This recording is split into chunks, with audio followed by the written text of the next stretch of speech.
press the bell icon on the YouTube app and never miss an सभी को जय हिंद दोस्तों, आप सभी का हार्दिक स्वागत है जय हिंद रिएक्शंस पे। आशा करता हूँ कि आप सभी लोग बहुत अच्छे होंगे। तो आज की लेटेस्ट और इंटरेस्टिंग वीडियो में आप देखेंगे दो बहादुर, सशक्त और निपुण महिलाओं को। एक तरफ आप देखेंगे पाकिस्तानी पत्रकार आरजू काज़मी को, जिनकी स्पेशल गेस्ट होंगी भारत की बेटी और सुप्रीम कोर्ट की दबंग वकील नाज़िया इलाही खान जी। तो ये वीडियो काफ़ी इंटरेस्टिंग होगी, आपको बहुत कुछ जानने को मिलेगा और मज़ा आएगा। तो इसे अंत तक देखें और चैनल पर नए हैं तो चैनल को सब्सक्राइब कर दें, ताकि हम आपके लिए लेटेस्ट, इंटरेस्टिंग और दमदार वीडियोस लाते रहें। और ये वीडियो का सेकंड पार्ट है। फर्स्ट पार्ट ऑलरेडी हम आपके चैनल पर डाल चुके हैं, जिसे आप लोगों ने बहुत ज़्यादा प्यार दिया था, तो इसे भी अंत तक देखें। तो चलिए साथ मिलकर ये वीडियो देखते हैं, अंत में इसके बारे में बात करेंगे। जय हिंद, जय भारत। प्रयागराज हाईकोर्ट का फैसला आया है कि जी आप जो है वो फ्रीडम आपको जरूर मिलेगी रिलीजन के ऊपर, लेकिन आप कन्वर्ट करना नहीं। उसमें मुझे खास बात ये भी है कि मेरे जो ग्रेट ग्रैंडफादर थे वो प्रयागराज या इलाहाबाद हाईकोर्ट में जज थे, तो इसलिए मुझे जो है वो बहुत अटैचमेंट है इलाहाबाद से। तो क्या कहेंगे आपके ये जो कहा गया है कि आप कन्वर्ट नहीं कर सकते, वो भी मैं तो समझती हूँ अच्छी बात है, लेकिन क्या लोग रुक जाएंगे? ये तो अभी एक स्टेट के कोर्ट ने, इलाहाबाद हाई कोर्ट ने कहा है, और डेफिनेटली मैं श्योर हूँ कि ज्यादा नहीं है, एक हफ्ते के अंदर आप सुनिएगा कि कुछ मुसलमान धर्मगुरु जो है, जो हमारे अल कुरान के हिसाब से होते नहीं है, सब चिटिंगबाज है ये लोग, तो ये चले जाएंगे या all India Muslim personal law board, सर्वोच्च न्यायपालिका जाएगा और इलाहाबाद हाई कोर्ट के इस जजमेंट को वो लोग नाराजगी पिटिशन देगा। अब इसके लिए भी आपको इतिहास के पन्ने में खुलवाऊंगी, ज्यादा नहीं, सिर्फ 2 मिनट। देखिए, प्रेम्बल हमको मानना पड़ेगा। संविधान जो अंबेडकर जी ने लिखा है और जिस पर सिग्नेचर उस वक्त के लोगों ने किया है, उसको हमें मानना पड़ेगा। इमरजेंसी के वक्त में अमेंडमेंट में अपनी मनमर्जी किया हुआ जिस वक्त विपक्षी दल लोकतंत्र के मंदिर में, पार्लियामेंट में थे ही नहीं, ये उसी का परिणाम है।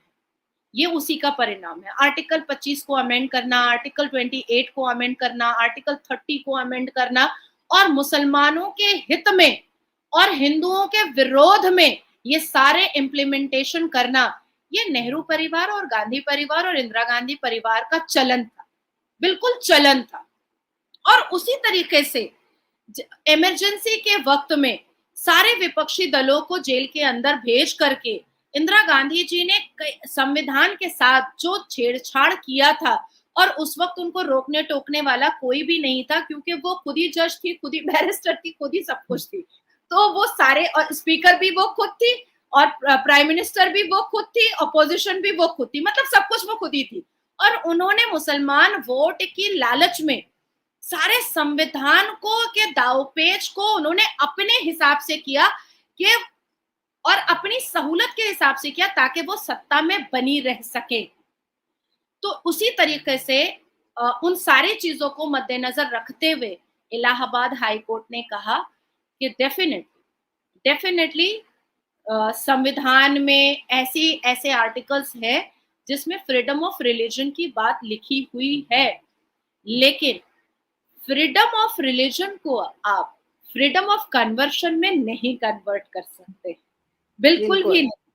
फ्रीडम ऑफ रिलीजन, आप अपने रिलीजन को आराम से आप मना सकते हैं, उसके बारे में बात कर सकते हैं, मंच सजा सकते हैं, अपने रिलीजन की खूबसूरतियां बता सकते हैं, लेकिन लव जिहाद के नाम पर कन्वर्शन, रेप जिहाद के नाम पर कन्वर्शन, वोट जिहाद के नाम पर कन्वर्शन, गला रेतो जिहाद के नाम पर कन्वर्शन, गुस्ताखे रसूल की सजा सर्तन से जुदा के नाम पर कन्वर्शन, ये सारी चीजें अब नहीं चलेंगी। जैसे डॉक्टर जाकिर नायक, वो क्या करता था? वो कन्वर्शन ही तो करवाता था, वो तो सभा लगाता था कन्वर्शन करवाने का, भगोड़ा है, अभी भाग गया है। मगर ये तो हर रिलीजन के लिए होगा ना, क्योंकि वहां तो मतलब क्रिश्चियंस भी कन्वर्ट करते हैं, कई लोग करते हैं, तो कन्वर्जन तो सभी करते हैं, सिर्फ मुस्लिम्स नहीं। लेकिन काम तो बड़ा मुसलमानों को हो रहा है ना, और सर्वोच्च न्यायपालिका जाने की तैयारी भी मुसलमान कर रहा है। अब उसकी भी मैं मात्रा आपको बता देती हूँ तो आपको क्लियर हो जाएगा। हिंदुओं का पॉपुलेशन जो है वो भारत में 84.68% हो गया था, 2022 का मैं आपको बता रही हूँ। और अटल बिहारी वाजपेयी जी के जमाने में 82.7% था, जो आप लोगों ने कई बार मेरे जुबान से सुना भी होगा कि ये भारत 82.7% हिंदू मेजॉरिटी का है, लेकिन 2022 के आंकड़े के हिसाब से 84.68% हुआ था। लेकिन करंट 2023 में ये बात आई है कि 78.06% हिंदू हो चुके हैं, मतलब मोर देन 10% हिंदू कम हुए। अब इसका मतलब ये होता है कि अटल बिहारी वाजपेयी जी के जमाने में 82.7% थे और उसके बाद फिर धीरे धीरे 84.68% पर आए और उसके बाद फिर 78.06% पर हिंदू आ गए हैं। तो इसका मतलब है कि कन्वर्शन धड़ल्ले से हो रहा है। अब इसमें बहुत सारी चीजें देखनी चाहिए। अब इसमें चीजें ये देखनी चाहिए कि हम लोग मदर टेरेसा को बहुत वैल्यू करते थे, लेकिन जैसे जैसे इतिहास के पन्ने को खोलिएगा मदर टेरेसा से घिन आने लगेगा। वो चैरिटी और हॉस्पिटल वो भारत में खोलती थी फंड लेकर के, पर अपने ट्रीटमेंट के लिए वो विदेश जाती थी।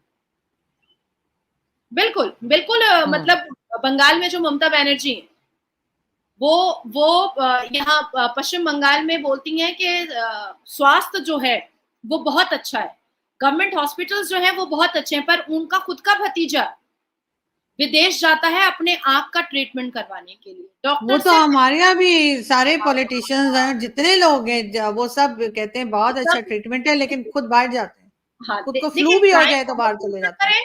विश्वासघात मदर टेरेसा करे या विश्वासघात सरकार या नेता करे, सबके बारे में बात करनी चाहिए। अगर फ्रीडम ऑफ रिलीजन है तो फ्रीडम ऑफ स्पीच भी तो हमारे पास है इस भारत में, है ना। तो उन्होंने तो मदर टेरेसा जी ने भी हिंदू बच्चों का कन्वर्शन बहुत करवाया था। चैरिटी के पर्दे में ढक करके उन्होंने हिंदू बच्चों का कन्वर्शन बहुत करवाया था। और यही वजह थी कि इंदिरा गांधी जी अपने इलेक्शन से पहले मदर टेरेसा के बगल में जाकर के खड़े होकर के फोटो जरूर खिंचवाती थी, ताकि क्रिश्चियन के वोट्स इंदिरा गांधी जी को मिलते रहे मदर टेरेसा के माध्यम से। और मदर टेरेसा कन्वर्शन करवा करके क्रिश्चियंस बनवाया करती थी हिंदू बच्चों को। अब आती है बात कि ये बात सबको पता है कि हमारे भारत में कन्वर्शन की मान्यता नेहरू साहब ने लगाई, ऐसे आर्टिकल्स को अमेंड किया कि कन्वर्शन पर मान्यता लग गई। और कन्वर्शन किसका सबसे ज्यादा हुआ, ये किसी से छुपा हुआ नहीं है, हिंदुओं का कन्वर्शन सबसे ज्यादा हुआ और वो मुसलमान बन गए। और मुझे लगता है कि उसी में पानी में आपके जो रिश्तेदार हैं वो भी बह गए होंगे। हो सकता है पता नहीं क्या था क्या नहीं, वो तो खैर मुझे नहीं मालूम, लेकिन ये जरूर है कि बहरहाल ये फैसले दोनों अच्छे आए हैं और इससे यकीनन जो है कुछ ना कुछ पॉजिटिव हमें देखने को मिलेगा। Thank you so much Nazia. मैंने अपना कमर कस लिया है दोनों केसेस के लिए और अपने बैग को भी पैक कर लिया है। ये मेंटेनेंस के विरोध में अगर all India Muslim personal law board अगर खड़ा होता है और सर्वोच्च न्यायपालिका में अगर उसको कैंसिल करने के लिए वो नाराजगी पिटीशन डालता है, तो मैं तो यहाँ से बॉम्बे से सीधा दिल्ली पहुंचूंगी। दूसरा कि ये जो फ्रीडम ऑफ रिलीजन को फ्रीडम ऑफ कन्वर्शन मुसलमानों ने समझ लिया है, इसके ऊपर भी अगर ये लोग सर्वोच्च न्यायपालिका जा रहे हैं और कल तक मुझे इन्फॉर्मेशन आ जाता है, तो सोमवार के दिन मैं और आप गौर तलाब दिल्ली से करेंगे। बिल्कुल ऐसा ही होगा और बहुत जल्द फिर मिलेंगे। थैंक यू सो मच कि आपने ज्वाइन किया। Thank you thank you. दोस्तों आशा करता हूँ कि वीडियो को आपने अंत तक देखा होगा और हमेशा की तरह आरजू काज़मी जी और नाज़िया इलाही खान जी का पूरा डिस्कशन और उनकी बातें आपको काफ़ी पसंद आई होंगी और इसमें आपको बहुत कुछ जानने को मिला होगा। जहाँ पे आपने देखा इन दोनों ने मिलकर मजहब के ठेकेदारों को एक्सपोज किया और बात की फोर्स कन्वर्जन की, यानी कि जो जबरन धर्म परिवर्तन होता है उसकी। तो आशा करता हूँ वीडियो आपको काफ़ी पसंद आई होगी और इसमें आपको बहुत कुछ जानने को मिला होगा। वीडियो अगर आपको अच्छी लगी है तो इसे लाइक और शेयर जरूर कर दें और अपने विचार हमें कमेंट सेक्शन में लिखकर जरूर बताएं। और एक बार फिर चैनल पर नहीं है तो चैनल को सब्सक्राइब कर दें ताकि हम अपनी लेटेस्ट और मज़ेदार वीडियोस लाते रहें। जय हिंद, जय भारत।